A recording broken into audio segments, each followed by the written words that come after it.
नमस्कार दोस्तों, एक बार फिर से आपका स्वागत है आपके अपने YouTube channel target with Goswami पे। आप चैनल पे नए हैं तो चैनल को ज़रूर सब्सक्राइब करें। आज हम करने जा रहे हैं लूसेंट जीके बूस्टर सीरीज़ का ये सेट नंबर 14। बहुत ही इंपॉर्टेंट क्वेश्चन है। अभी तक 13 लेक्चर हम कर चुके हैं, तो वो वीडियोज़ आपने नहीं देखे हैं तो लिंक डिस्क्रिप्शन में है, या प्ले लिस्ट में जाके भी लूसेंट जीके बूस्टर नाम से आप इसको देख सकते हैं। बहुत ही बेहतरीन क्वेश्चन इसमें समायोजित हैं, आने वाले सभी एसएससी एग्ज़ाम के लिए बेनिफिशियल है। तो चलिए करते हैं शुरुआत। फर्स्ट क्वेश्चन आपके सामने है। फर्स्ट क्वेश्चन है, किस पदार्थ का उपयोग हड़प्पा काल की जो मोहरें होती थी उसके निर्माण में किया जाता था? तो सेलखड़ी का यूज़ करते थे। ऑप्शन में कई बार आपको टेराकोटा भी मिल जाएगा, तो वो भी आप सही कर सकते हैं। सेलखड़ी, ठीक है, एक पत्थर टाइप होता है, ठीक है, तो याद रखना है आपको। सिंधु सभ्यता का पतन नगर बंदरगाह कौन सा था? तो ये लोथल, गुजरात के अंदर, ठीक है। दिल्ली सल्तनत की दरबारी भाषा क्या थी? तो ये थी फारसी। अलबरूनी किसके शासनकाल में जो है आया, या कौन सा जो इतिहासकार किसके शासनकाल में था, या किसका दरबारी या किसके जो है दरबार में वो रहता था, ये आपसे क्वेश्चन किया जा सकता है। तो राइट आंसर होगा मोहम्मद महमूद गजनवी, ठीक है। अलबरूनी की हम बात करें तो इनकी एक किताब बहुत बार एग्जाम में आती है, तहकीक-ए-हिंद। तहकीक-ए-हिंद जो है इनकी किताब है, जिसमें भारत के इतिहास के बारे में बहुत सारी, मतलब दर्शन के बारे में, क्योंकि वो दार्शनिक थे, गणितज्ञ थे, इतिहासकार थे, तो सारी बातें उन्होंने उसमें की हैं।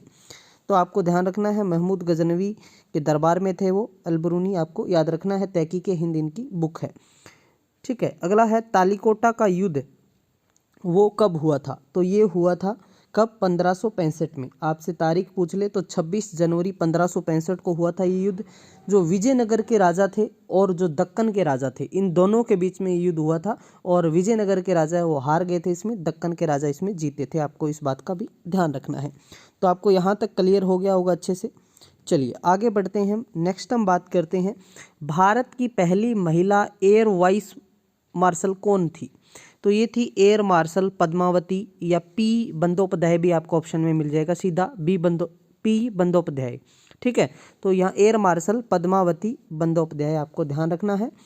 और वायुसेना में ये 1968 में जो है ये इन्होंने जो है ज्वाइन किया था वायुसेना को, और 1971 के युद्ध में जो भारत पाक युद्ध हुआ था उनमें भी इनका महत्वपूर्ण योगदान रहा है। पद्मश्री से इनको सम्मानित किया जा चुका है, आपको ध्यान रखना है, ठीक है। पद्मश्री से क्लियर है, यहाँ तक आपको अच्छे से समझ आ गया होगा। डोपलर प्रभाव किससे संबंधित है? ये है ध्वनि से। भारत और पाकिस्तान के बीच शिमला समझौता हुआ था, शिमला एग्रीमेंट हुआ था, ये कब हुआ था? 2 जुलाई 1972 को। 2 जुलाई 1972 को भारत की उस टाइम के तत्कालिक प्रधानमंत्री इंदिरा गांधी और पाकिस्तान के राष्ट्रपति जुल्फिकार अली भुट्टो, ठीक है, बेनजीर भुट्टो बेटी थी, और वो दोनों आए थे यहाँ पे, और इनके बीच में ये एग्रीमेंट साइन हुआ था 1971 युद्ध के बाद। ये जो है एग्रीमेंट 1972 में, जैसे बांग्लादेश का उदय हुआ उस युद्ध के बाद। प्रोटीन के निर्माण के लिए आधारभूत इकाई है अमीनो एसिड, अमीनो अम्ल। प्रसिद्ध उपन्यास आधे अधूरे का लेखक कौन है? मोहन राकेश। यहाँ तक आपको समझ आ गया होगा। चलिए आगे बढ़ते हैं। नेक्स्ट है हमारा क्वेश्चन, भारतीय राष्ट्रीय कांग्रेस। आप सबको पता होगा 1885 में कांग्रेस की स्थापना होती है A.O. ह्यूम के द्वारा, और यहाँ पर हम बात कर रहे हैं प्रथम महिला अध्यक्ष की। देखिए, प्रथम जो भारतीय अध्यक्ष बने थे वो तो व्योमेश चंद्र बनर्जी बने थे। यहाँ पर महिला आपसे पूछा गया है तो एनी बेसेंट आपको याद रखना है।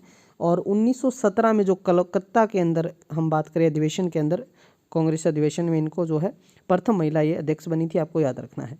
योग दर्शन के प्रतिपादक कौन थे? तो ये योग गुरु हम बात करें पतंजलि, ठीक है। अब पतंजलि योग पीठ ट्रस्ट है वो तो बाबा रामदेव ने बनाया, लेकिन ये एक ऋषि थे, आपको ध्यान रखना है, पतंजलि, ठीक है। चलिए नेक्स्ट हम बात करते हैं, जब एक गतिमान पिंड की गति दोगुनी हो जाती है तो इसका जो संवेग है वो भी क्या हो जाएगा? डबल हो जाएगा, दोगुना हो जाएगा। सूर्य और पृथ्वी के बीच न्यूनतम दूरी कब होती है? तो ये होती है 3 जनवरी को। अगला क्वेश्चन हमारा, जो मेटूर बांध है वो कहाँ पर स्थित है? तो ये है तमिलनाडु पे। क्वेश्चन इससे अलग भी बन सकता है, मेटूर बांध किस नदी पर है?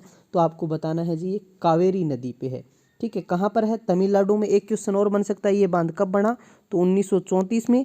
यूनाइटेड किंगडम ने इसमें जो है हमारे को पैसों में सहयोग किया और उससे इसका निर्माण हुआ है। कहाँ पर है ये? तमिलनाडु के अंदर है। ठीक है, तो यहाँ तक आपको अच्छे सारी चीज़ें कवर हो गई होंगी। चलिए आगे बढ़ते हैं हम नेक्स्ट क्वेश्चन की तरफ। नेक्स्ट क्वेश्चन है, भारत का पहला परमाणु रिएक्टर जिसका नाम है अप्सरा।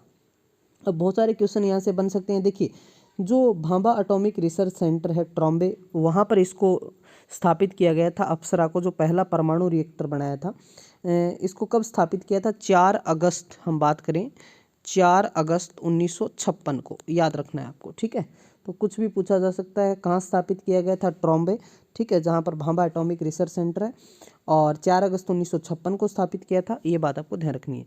तो लॉन्ग वॉक टू फ्रीडम आत्मकथा है नेल्सन मंडेला जी की। ठीक है, अगर बात करते हैं याओसांग उत्सव किस राज्य में मनाया जाता है? तो ये मणिपुर में। इसमें बहुत सारे समुदायों के लोग इकट्ठा होकर इसको मनाते हैं और ये होली के साथ ही इसको मनाते हैं, फरवरी और मार्च में हम बात करें तो। और मणिपुर के सीएम की हम बात करें तो एन बीरेन सिंह हैं। कमेंट सेक्शन में सारे बच्चे बताएंगे कि मणिपुर के वर्तमान में गवर्नर कौन है, राज्यपाल कौन है। A century is not enough के लेखक हैं सौरव गांगुली, भारतीय पूर्व कप्तान और बीसीसीआई के पूर्व अध्यक्ष। ठीक है, क्योंकि अब बीसीसीआई के अध्यक्ष कौन है? रोजर बिनी है, आपको ध्यान रखना है। ये क्वेश्चन भी आप अपनी कॉपी में नोट कर सकते हैं। लास्ट इस सेट का क्वेश्चन है, विश्व आर्थिक मंच। यहाँ पर वर्ल्ड इकोनॉमिक फोरम की बात हो रही है, जो 1971 में स्थापित किया गया था। इसका जो मुख्यालय, हेडक्वार्टर पूछा गया, कई बार तो आपको मिलेगा जेनेवा स्विट्जरलैंड, कई बार आपको कोलोगनी स्विट्जरलैंड भी लिखा मिल जाएगा। ठीक है, तो आपको ध्यान रखना है, चाहे आपको जेनेवा स्विट्जरलैंड मिले चाहे कोलोगनी स्विट्जरलैंड मिले, आप इसको राइट कर देंगे। स्थापना 1971 में। तो ऐसे ही वीडियोज़ के लिए आप चैनल को जरूर सब्सक्राइब करें। ये सीरीज़ बहुत ही बेनिफिशियल है आपके लिए, सारे एग्जाम के लिए। आपको ये सीरीज़ कैसी लग रही है अपनी राय कमेंट सेक्शन में मेंशन करें। थैंक यू, जय हिंद, जय भारत।